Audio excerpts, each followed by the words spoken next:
Salut à toutes et à tous, c'est Amy McFlurry pour cette nouvelle vidéo. Aujourd'hui je vais vous donner quelques conseils sur l'espagnol. On m'a demandé de faire cette vidéo en commentaire en dessous de ma vidéo mon déménagement en Espagne. J'ai cherché quelques conseils et j'en ai trouvé quelques-uns, c'est-à-dire 10. C'est parti pour la vidéo, 10 choses à savoir sur l'espagnol.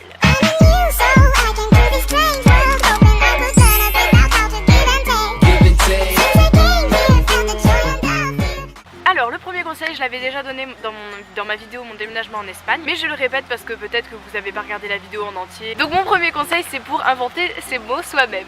Oui, savoir qu'il y a beaucoup de mots en espagnol qu'on peut faire à notre manière parce que ça se ressemble beaucoup le français et l'espagnol. En fait il faut savoir qu'en espagnol, beaucoup de mots qui en français terminent en man, M-E-N-T, vont finir en miento, M-I-E-N-T.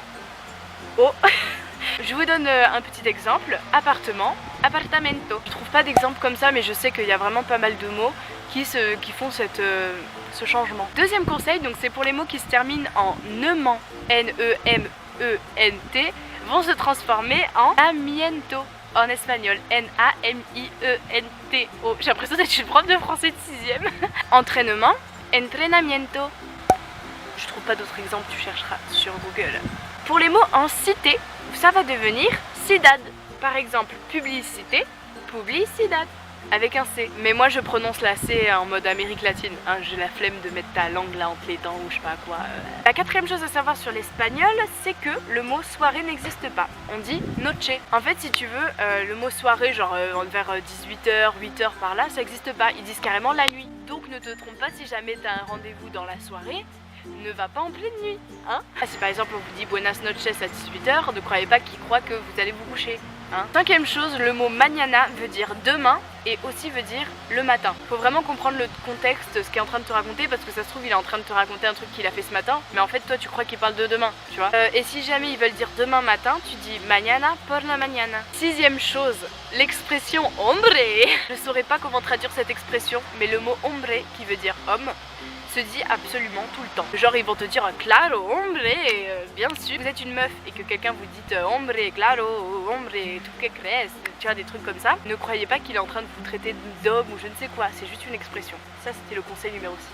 Septième conseil, alors ça je pense que vous devriez le savoir parce que si vous étudiez un petit peu l'espagnol, c'est quand même la première chose qu'on vous donne, c'est que le verbe ser y estar, c'est pas les mêmes verbes, enfin ça veut dire la même chose mais ça s'utilise pas pareil. Ser ça va être pour être, je suis Emmanuel, ta personne, ce que tu es dans tout le temps, ce que tu es tout le temps. Et estar c'est pour un moment précis, soy Emma, mais je n'estoy pas Emma. Mais le verbe estar ça va plus être pour le verbe être mais genre momentané. Ou alors par exemple pour un lieu, estoy en Madrid, estoy de vacaciones, tu vas pas dire soy de vacaciones, ça veut rien dire. J'espère que vous avez compris, je fais un peu ma prof d'espagnol mais j'espère que vous avez compris. Il faut savoir qu'il y a aussi des expressions avec le même mot que si tu l'utilises avec le verbe soy ou le verbe estar, ça va pas être le même sens. Par exemple si tu dis soy mala, ça veut dire je suis méchante. Si tu dis estoy mala, ça veut dire je suis malade. Et ça peut vraiment causer des gros problèmes. Huitième chose à savoir sur l'espagnol, c'est le verbe quedar.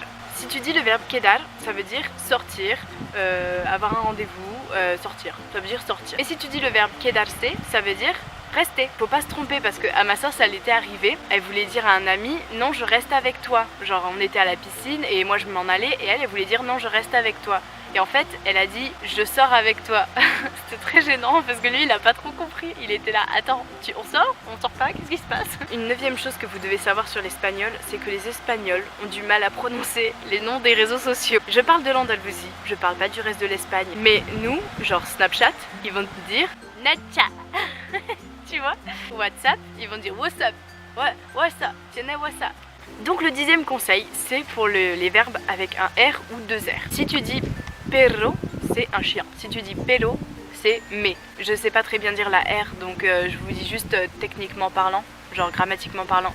Mais je saurais pas trop bien le prononcer parce que moi la R j'ai du mal. Et il y a aussi le mot pera qui veut dire poire et le mot perra qui veut dire chienne ou salope. Donc voilà, j'espère que ma vidéo vous aura un petit peu aidé. Si vous avez d'autres conseils, n'hésitez pas à les mettre en commentaire. Et moi je vous fais à tous de très gros bisous et je vous dis à bientôt pour des prochaines vidéos.